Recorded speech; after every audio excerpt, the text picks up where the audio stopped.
अस्सलाम वालेकुम। अॼु जेको आहे सो इंटरनेशनल ऑर्गेनाइजेशन्स ऐं जेके आहिनि से रीजनल ऑर्गेनाइजेशन्स जेके बि आहिनि उन्हनि जे बारे में ॾिसी वठंदासीं त जेके आहिनि से ऑर्गेनाइजेशन्स छा आहिनि ऐं उन्हनि जो कमु कहिड़ो हूंदो आहे। सभ खां पहिरियां जेको आहे सो वर्ल्ड बैंक जे बारे में ॾिसी था वठूं। सभ खां पहिरियां ॾिसी था वठूं UN जे बारे में। UN जेका हूंदी आहे से जेके असीं यूनाइटेड नेशन्स बि चवंदा आहियूं। यूनाइटेड नेशन्स फुल फॉर्म हिन जो यूनाइटेड नेशन्स हूंदो आहे। हीअ असल में USA में अवेलेबल आहे, यानी कि USA में हिन जो हेडक्वार्टर आहे। ऐं हिन जो कमु छा हूंदो आहे त जेके पीस डील्स वग़ैरह थींदियूं आहिनि, जेका सिक्योरिटी वग़ैरह हूंदी आहे, अच्छा हिन जो हेडक्वार्टर जेको आहे वाशिंगटन DC में आहे, सॉरी हिन जो न्यूयॉर्क में हूंदो। ऐं हिन जो जेको ठही त उहा तक़रीबन 1945 में ठही, जीअं सेकेंड वर्ल्ड वॉर जेका कंप्लीट थी हुई। त पोइ इन खां बाद में जेको आहे सो हिन जो कमु कहिड़ो हूंदो आहे, जेका सिक्योरिटीज़ वग़ैरह अमन वग़ैरह करणु हिननि जो कमु हूंदो आहे। ऐं ठही बि इन ई रीज़न जे करे जेको सेकेंड वर्ल्ड वॉर हुई त हुननि में अमन वग़ैरह करण जी ज़रूरत पई, त हुन जे करे हिनखे जेको आहे सो ठाहियो हुयो त जीअं सिक्योरिटी थी वई या पीस थी आहे या कोऑपरेशन वग़ैरह थी वई, सभिनी में उन्हनि शयुनि जे लाइ हिनखे ठाहियो हुयो। जेके कोऑपरेशन थिए, पाण में माण्हुनि जी ॿधी थिए, पाण में पीस वग़ैरह सां रहनि, त इन जे करे हिनखे ठाहियो हुयो। उन खां बाद में जेको आहे सो ॿियो असांजी जेका आहे सा आहे वर्ल्ड बैंक। वर्ल्ड बैंक बि तक़रीबन 1944 में ठही। वर्ल्ड बैंक जेके फुल फॉर्म हूंदो आहे वर्ल्ड बैंक बि चवंदा आहिनि। हाणे हिन जो कमु छा हुयो त जेके बि मतिलबु इंटरनेशनली ही 1944 में ठही। ऐं हिन जो जेको हेडक्वार्टर आहे उहो वाशिंगटन DC में आहे। वाशिंगटन DC में, ठीकु आहे। हिन जो हेडक्वार्टर जेको आहे सो वाशिंगटन DC में आहे। ऐं हिन जो जेको आहे सो ठाहिण जो मक़सदु कहिड़ो आहे त जेको ग़रीब मुल्क आहिनि उन्हनि खे डेवलपमेंट जे नाले ते फंडिंग कई वञे। ऐं ॿियो जेको आहे सो हिननि खे पावर्टी रिडक्शन जे लाइ हिननि खे मदद ॾिनी वञे, त जीअं हू पंहिंजे मुल्क में पावर्टी घटाए सघनि, दुनिया लेवल ते जीअं पावर्टी घटिजे। उन खां बाद में जेको आहे सो ॿी अची थी वञे IMF, जेका असां रोज़मर्रा ॿुधंदा आहियूं ख़बरुनि में, त जेका IMF फंडिंग वग़ैरह हूंदी आहे। IMF जो मतिलबु हूंदो आहे इंटरनेशनल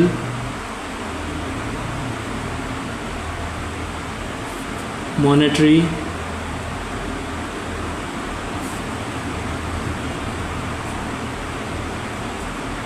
फंड।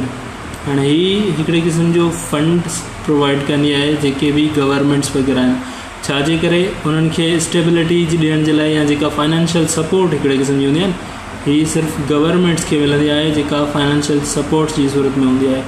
ऐं इन खां अलावा ॿी हिकिड़ी, अच्छा इन जो जेको आहे सो ही बि ठही 1944 में। वर्ल्ड बैंक ऐं जेका IMF आहे ॿई तक़रीबन 1944 में ठहियूं। ऐं हिननि जो जेको हेडक्वार्टर ॿिन्ही जो आहे वाशिंगटन DC में आहे। वाशिंगटन DC में। त हिननि ॿिन्ही जो जेको ऑर्गेनाइजेशन जो हेडक्वार्टर बि साॻी जॻह ते ऐं ठहियूं साॻी साल में आहिनि। ईअं सम्झो हिकिड़ो ई तक़रीबन इदारो आहे, हिन जा ॿ मुख़्तलिफ़ नाला आहिनि। उन खां बाद में जेको आहे सो वर्ल्ड ट्रेड ऑर्गेनाइजेशन WTO तव्हां ॿुधो हूंदो। वर्ल्ड ट्रेड ऑर्गेनाइजेशन, जंहिंखे WTO बि चयो वञे थो, ठीकु आहे। त हीअ जेको आहे सो वर्ल्ड ट्रेड ऑर्गेनाइजेशन जो कमु ई हूंदो आहे त जेका ट्रेड वग़ैरह थिए थी इंटरनेशनल लेवल ते, त उन्हनि में उन्हनि खे फैसिलिटेट वग़ैरह करे। इन जो जेको हेडक्वार्टर आहे उहो स्विट्ज़रलैंड में आहे। स्विट्ज़रलैंड जे हिकु शहर जेको आहे सो गिनेवा में हिन जो जेको आहे सो हेडक्वार्टर आहे। ऐं इहो जेका ठही छाजे करे, ग्लोबल पब्लिक जेका आहे सा इंटरनेशनल ट्रेड जे लाइ ठही, छो जो इंटरनेशनली ट्रेड करणु ज़रूरी आहे। उनजे करे हीअ निकिती त जीअं इंटरनेशनल ट्रेड खे फ़रोग़ ॾियूं त जेको माण्हुनि में कारोबार वग़ैरह वधे, त जीअं हू पाण में बिज़नेस करे सघनि, कारोबार करे सघनि। उन खां पोइ WHO तव्हां ॿुधी हूंदी, वर्ल्ड हेल्थ ऑर्गेनाइजेशन WHO, जंहिंजो फुल फॉर्म हूंदो आहे वर्ल्ड हेल्थ ऑर्गेनाइजेशन।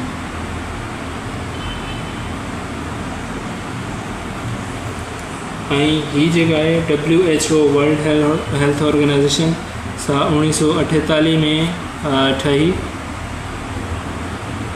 हिन जो हेडक्वार्टर है सो है इन जो भी साॻियो ई स्विट्ज़रलैंड जो है जिनेवा स्विट्ज़रलैंड में, जिनेवा स्विट्ज़रलैंड। ही ॿई ऑर्गेनाइजेशन स्विट्ज़रलैंड में जिनेवा में। उन खां पोइ आहे UNESCO, united nations education scientific and cultural organisation. ठीक है। यूनेस्को छा हूंदी आहे? UNESCO united Nations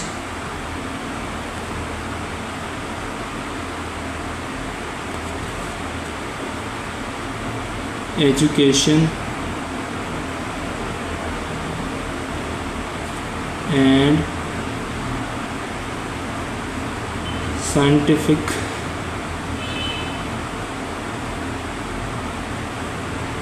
and cultural organisation.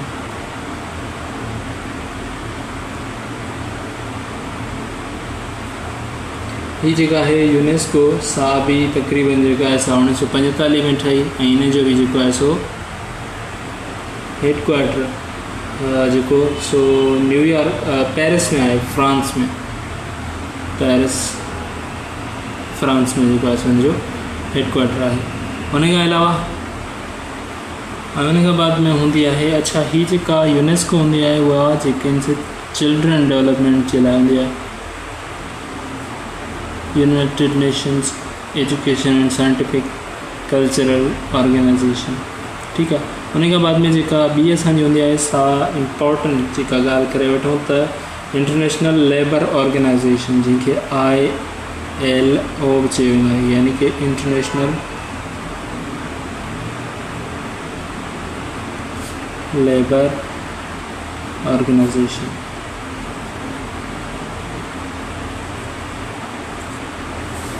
अच्छा इन जो है सो हेडक्वार्टर इंटरनेशनल लेबर ऑर्गेनाइजेशन जो स्विट्ज़रलैंड में है। इन जो भी जिनेवा में, जिनेवा जिनेवा ये जो उन सिटी जो नालो है।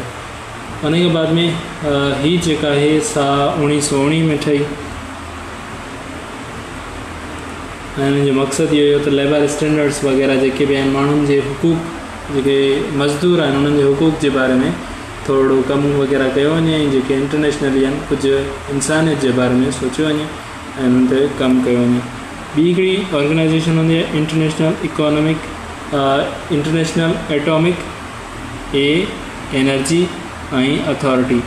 हाँ इन जो कम छा होंदो है तो जो इंटरनेशनल एटॉमिक एनर्जीज जो भी मतलब ऑपरेशंस वगैरह थियन था या जो भी कमकार वगैरह थियन था न्यूक्लियर एनर्जी उन ते कंट्रोल करे वठो।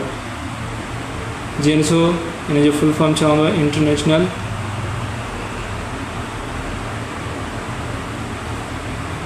Atomic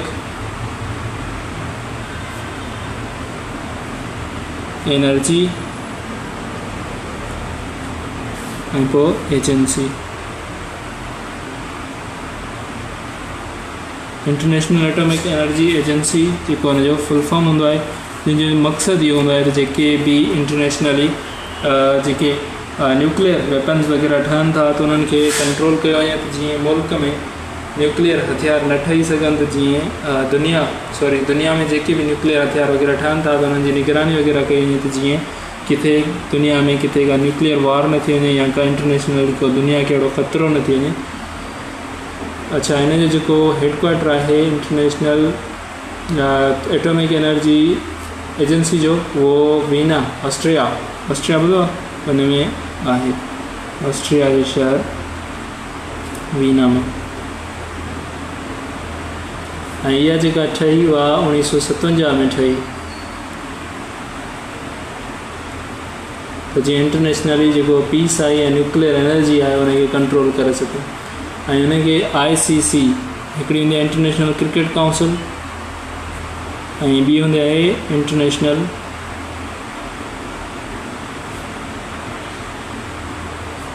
crime control. हाणे हिन इदारे जो कमु छा हूंदो आहे, हीअ तक़रीबन 2002 में ठही ऐं हिन जो मक़सदु छा हुयो, हीअ जेको हुयो सो 2002 हिन में जेको आहे सो हीअ ठाही वई। उन खां बाद में द ह्यूज हेगू नेदरलैंड जेको सिटी आहे, दी हेगू नेदरलैंड जो जेको कैपिटल आहे उन में जेको आहे सो इनखे ठाहियो वियो, हिन जो हेडक्वार्टर रखियो वियो। ऐं हिन खां बाद में जेको आहे सो हिन जो मक़सदु छा हुयो त जेको प्रोसिक्यूशन ऑफ जेनोसाइड एंड वार क्राइम्स, हाणे छा आहे जेके बि क्राइम्स वग़ैरह थियनि था उन्हनि खे जेको आहे सो कंट्रोल करणु इंटरनेशनली। कुझु पहिरियों शुरूआत में ईअं पियो थिए त कुझु जेके आहिनि से क्राइम्स वग़ैरह करे उन खां पोइ ॿाहिरनि मुल्कनि में हलिया पिया आहिनि त उन्हनि खे कंट्रोल न पियो करे सघिजे, त पोइ क्राइम जेका ही इंटरनेशनल क्राइम कोर्ट जेका कंट्रोल जेका कोर्ट आहे उहा ठाही वई त जीअं क्राइम्स वग़ैरह थियनि इंटरनेशनली त उन्हनि खे कंट्रोल कयो वञे। अच्छा, उन खां पोइ ICG छा हूंदो आहे, ICJ international court of justice.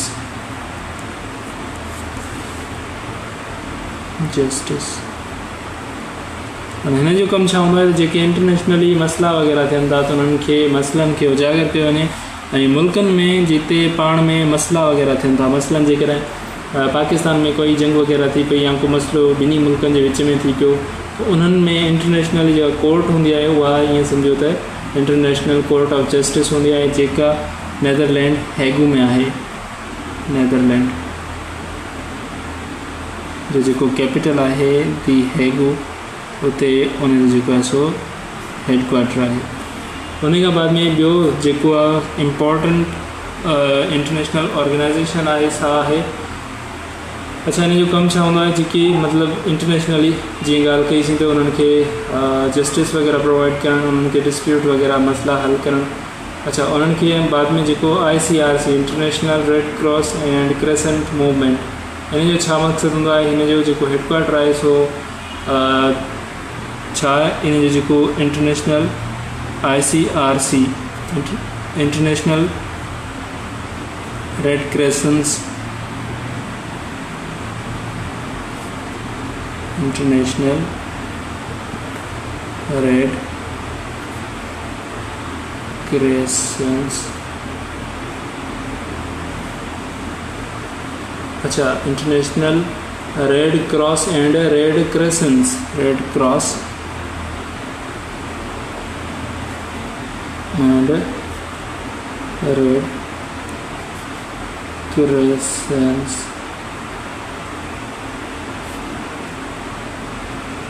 Movement. अच्छा, हिन जो जेको फुल फॉर्म आयो उन जे जेके एब्रीविएशन आहे उन खां थोरो हटी करे आहे त इन जो जेको फुल फॉर्म, अच्छा इन जो जेको कमु हूंदो आहे उहो ह्यूमैनिटीज़ ते कमु करणु हूंदो आहे। त जेका ह्यूमैनिटी आहे उनखे मतिलबु फैसिलिटेट कयो वञे त जीअं इंसानियत किथे बि नुक़सानु न थी सघे इंसानियत जो। ऐं मोस्टली ही जेका हिन जो हेडक्वार्टर आहे जिनेवा में आहे। जिनेवा जेका असीं ख़बर आहे त जेका स्विट्ज़रलैंड जो कैपिटल भी है। जो हिन जे ठहण जो जेको साल आहे 1863, तो 1863 में हिन खे जेको आहे सो ठाहियो वियो। अच्छा, उन खां पोइ कुझु इम्पोर्टेंट जेके आहिनि से रीजनल ऑर्गेनाइजेशन्स आहिनि, जंहिंमें सभ खां पहिरियां जेका आहे सा सार्क तव्हां ॿुधी हूंदी, जेका हाणे त एतिरो ख़ासि ईअं खणी चऊं त ऑप्शन जेका फंक्शनल आहे सा त न आहे, पर हिन जी जेका इम्पोर्टेंस आहे उहा काफ़ी ज़्यादा आहे। सार्क जेका हूंदी आहे साउथ एशियन जेके कंट्रीज़ आहिनि, साउथ ईस्ट एशियन जेके south Asian association for regional cooperation, south Asian association for regional cooperation, ही बांग्लादेश जी एफर्ट सां तक़रीबन 1900 जेको आहे सो 85 में ठाही वई। हिन खे ठाहियो किथे वियो, जेका बांग्लादेश जो शहर आहे ढाका में। उन खां बाद में हिन जो जेको हेडक्वार्टर थियो उहो नेपाल में थियो। काठमांडू जेको आहे सो नेपाल जो कैपिटल सिटी आहे, त उते इन जो जेको आहे सो काठमांडू इन जो जेको हेडक्वार्टर रखियो हुयो। इन जो इहो मक़सदु हुयो त जेके साउथ एशियन कंट्रीज़ आहिनि उन्हनि जी स्टेबिलिटी ते थोरो कमु कयो वञे, ऐं पाण जेके सभई मुल्क गॾिजी करे मतिलबु कि हिकिड़ो सुठो कोऑपरेशन कयूं असीं सभई पाण में। जंहिंमें इंडिया पाकिस्तान जेके आहिनि से बांग्लादेश थियो या नेपाल थियो या जेके इहे सभु जेके साउथ एशियन कंट्रीज़ आहिनि उन्हनि सभिनी जेको आहे सो रलिजी करे इहो ऑर्गेनाइज़ेशन ठाही। पर अॻिते हली इंडिया पाकिस्तान जे झगड़नि जे करे इहा ऑर्गेनाइज़ेशन एतिरी कामयाबु न वई, पर पोइ बि एग्ज़ाम जे पर्सपेक्टिव्स खां काफ़ी ज़्यादा हिन जा क्वेश्चन्स वग़ैरह मोस्टली ईंदा आहिनि। उन खां पोइ हूंदो आहे एशियन छा हूंदी आहे? Association of south east Asian nations, जंहिंखे असां अक्सर करे शॉर्ट फॉर्म में एशियन लिखंदा आहियूं। उनजो फुल फॉर्म हूंदो आहे association of south east Asian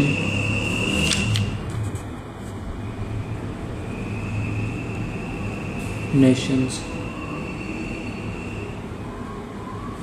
अच्छा, हिन खे बि ठाहिण जो मक़सदु इहो ई हुयो त जेके हितां वारा साउथ एशिया वारा सभु मुल्क आहिनि त सभिनी खे गॾाए करे पीस जेको साउथ एशिया जी जेके बि कंट्रीज़ आहिनि उन्हनि खे पीसफुली हिननि सां कुझु बिज़नेस वग़ैरह कयो वञे, त जीअं ही पाण में गॾिजी करे कमकार वग़ैरह कनि। पर ही बि एतिरी ख़ासि कामयाबु न थी, ऐं हिन जो जेको फुल जेको हेडक्वार्टर आहे उहो आहे जाकार्ता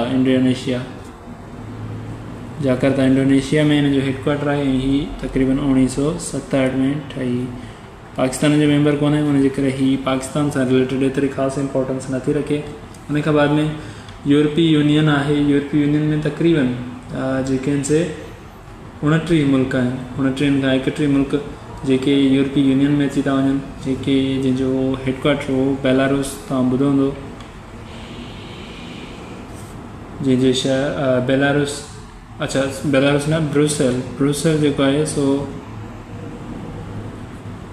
बेल्जियम जी सिटी आहे, जंहिंमें इन जो जेको आहे सो हेडक्वार्टर आहे। ऐं इनखे तक़रीबन 1993 में ठाहियो हुयो, जॾहिं रशिया टुटो 1991 में। त उन खां बाद में ही काफ़ी ज़्यादा यूरोप जी जेका इम्पोर्टेंट जेका ऑर्गेनाइज़ेशन बणी अॼु ताईं जेका सा आहे काफ़ी ज़्यादा इम्पोर्टेंट। उन खां बाद में आहे नेटो तव्हां ॿुधी हूंदी, नॉर्थ ईस्ट अटलांटिक ओशन जेका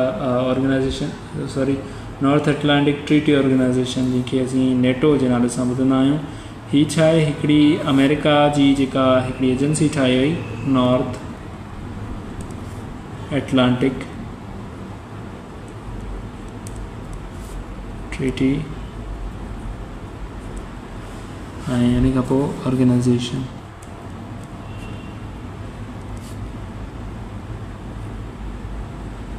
हाणे हिन जो मक़सदु छा हुयो त जेके बि मतिलबु नॉर्थ अटलांटिक ओशन जे जेके नॉर्थ में कंट्रीज़ आहिनि, जिन में मोस्टली नॉर्थ अमेरिका वारा जेके मुल्क आहिनि, उन्हनि सभिनी छा कयो जो गॾिजी करे हिकिड़ी पीस ट्रीटी ठाहियूं, त जंहिंमें मतिलबु सभई पाण में विढ़ंदासीं कोन। उन खां अलावा जेकॾहिं कंहिं बि असां ते हमिलो कयो त असां सभई गॾिजी करे उन सां विढ़ंदासीं। उन में हिननि इहो बि चयो त जेका असां ते हिकिड़े मुल्क ते मतिलबु हमिलो करणु आहे उहो उन्हनि सभिनी ते करिणो आहे। इन जो आर्टिकल नंबर 5 जेको आहे सो इम्पॉर्टेंट आहे। आर्टिकल 5 जेको चवंदो आहे त जेकॾहिं तव्हां कंहिं बि नेटो जी हिकिड़ी कंट्री ते जेको आहे सो हमिलो कयो त उनखे पूरे नेटो कंट्रीज़ ते हमिलो कंसिडर कयो वेंदो, जंहिंमें काफ़ी सारा यूरोप हिकिड़ो त ॾिसो कमज़ोर मुल्क हुया यूरोप में, जेके मतिलबु बिज़नेस त कनि पिया, पर उन्हनि वटि कोई सिक्योरिटी या अहिड़ी का आर्मी वग़ैरह ताक़तवर न हुई।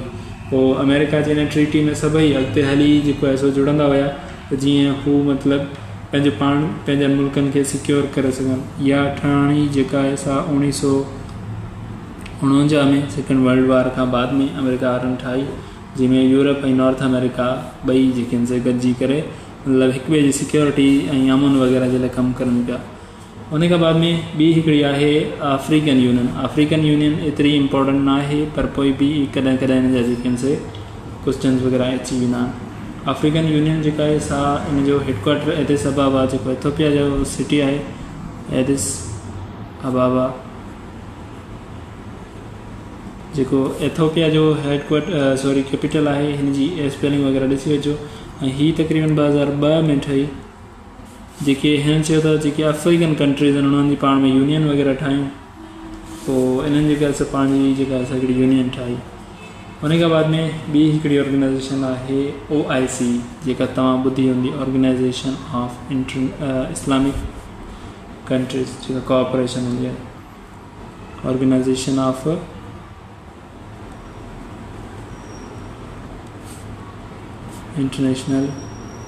इस्लामिक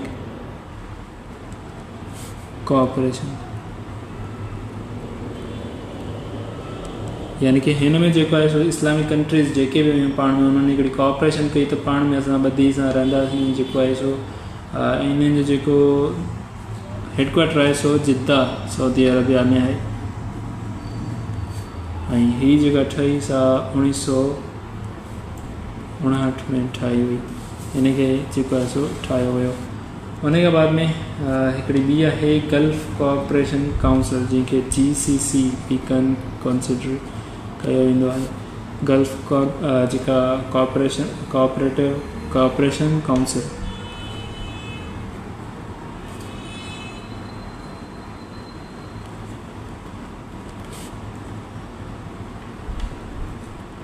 अच्छा इहा जेका ठही सा तक़रीबन 1981 में ठही ऐं इन जो जेको हेडक्वार्टर आहे सो आहे रियाद सऊदी अरबिया में ठीकु आहे उन खां अलावा जेका आहिनि सा SCO शिंघाई कारपोरेशन ऑर्गेनाइज़ेशन जेका चाइनीज़ शिंघाई कोऑपरेशन ऑर्गेनाइज़ेशन हीअ असल में चाइना में आहे शंघाई जेको आहे उन्हनि जो सिटी आहे उन में हिन जो जेको आहे सो इन जो जेको हेडक्वार्टर आहे सो बीजिंग में आहे चाइना जो कैपिटल आहे ऐं हिन खे तक़रीबन 2001 में जेको आहे सो ठाहियो वियो ऐं हिन जो जेको हेडक्वार्टर आहे उहो बीजिंग में आहे पाकिस्तान जो मेंबर तक़रीबन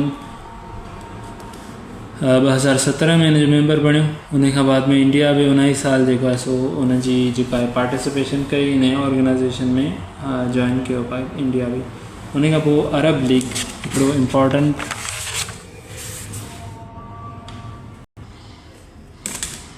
उन खां बाद में जेका अरब लीग असां ॿुधीसीं अरब लीग जंहिंखे AL सां जेको आहे सो माना मुखातिब कयो वेंदो आहे जंहिंजी जेको हेडक्वार्टर आहे सो कैरो इजिप्ट में आहे इजिप्ट में हुनजो हेडक्वार्टर आहे ऐं हिन खे जेको आहे सो 1945 में ठाहियो वियो हुयो त जीअं अरब मुल्क आहिनि उन्हनि खे पाण में ॿधी कराई वञे पाण में जेके से ठही वञनि कॉमनवेल्थ ऑफ नेशंस हिकिड़ी इंटरनेशनल ऑर्गेनाइज़ेशन आहे कॉमनवेल्थ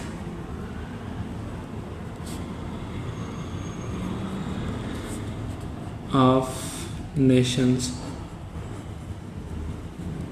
हिन जो कमु छा हूंदो आहे त जेके बि UK जे कंट्रोल में जेके बि कंट्रीज़ हुयूं उन्हनि सभिनी जी हिकिड़ी कॉमनवेल्थ नेशंस हूंदी आहे यानी कि उन में उहे सभु मुल्क हूंदा आहिनि जीअं पाकिस्तान इंडिया थी वियो या बांग्लादेश थी वियो जिते बि UK पंहिंजो रहियो आहे त उते जेको आहे सो ही कॉमनवेल्थ ऑफ नेशंस हूंदी आहे इन जो हेडक्वार्टर लंडन में आहे छो जो ही आहे UK वारनि जी लंडन वारनि जी त हिननि ठाही करे 1931 में हिन जो जेको आहे सो ही ठही ऑर्गेनाइज़ेशन ऐं इन्हनि जो मक़सदु इहो हुयो त जेके जिते बि UK जो कंट्रोल वग़ैरह आहे त उन्हनि मुल्कनि खे गॾाए करे हिकिड़े उन्हनि खे कॉमनवेल्थ जे अंदरि आंदो वञे उन खां बाद में हिकिड़ी ॿी ऑर्गेनाइज़ेशन हूंदी आहे जेका अॼुकल्ह ॾाढो ॿुधूं पिया न्यूज़ चैनल्स में कुझु टाइम अॻु में ब्रिक्स जेका हूंदी आहे ब्राज़ील रशिया इंडिया चाइना ऐं साउथ अफ्रीका सो इहे मुख़्तलिफ़ मुल्कनि जा पाण में हिकिड़ो ब्लॉक ठहियलु आहे हिन जो परमानेंट कोई हेडक्वार्टर वग़ैरह न आहे पर हीअ हिकिड़ी मीटिंग वग़ैरह थी 2009 में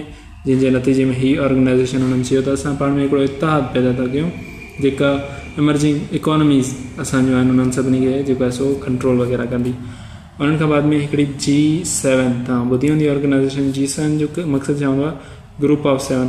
ही उहे डेवलप कंट्रीज़ आहिनि जेके मतिलबु कि दुनिया जी काफ़ी सारी जेका एडवांस इकोनॉमीज़ आहिनि, जंहिंमें चाइना थी वियो, रशिया थी वियो, या अमेरिका थी वियो, त या ऑस्ट्रेलिया वग़ैरह थी वियो, त अहिड़े क़िस्म जा जेके मुल्क आहिनि, 7 वॾा मुल्क जेके गॾिजी करे G7 ऑर्गेनाइज़ेशन ठाहिनि था। हिननि जो बि कोई परमानेंट हेडक्वार्टर वग़ैरह न आहे, पर G7 जेको आहे सो 1975 में G7 जो बुनियादु रखियो वियो।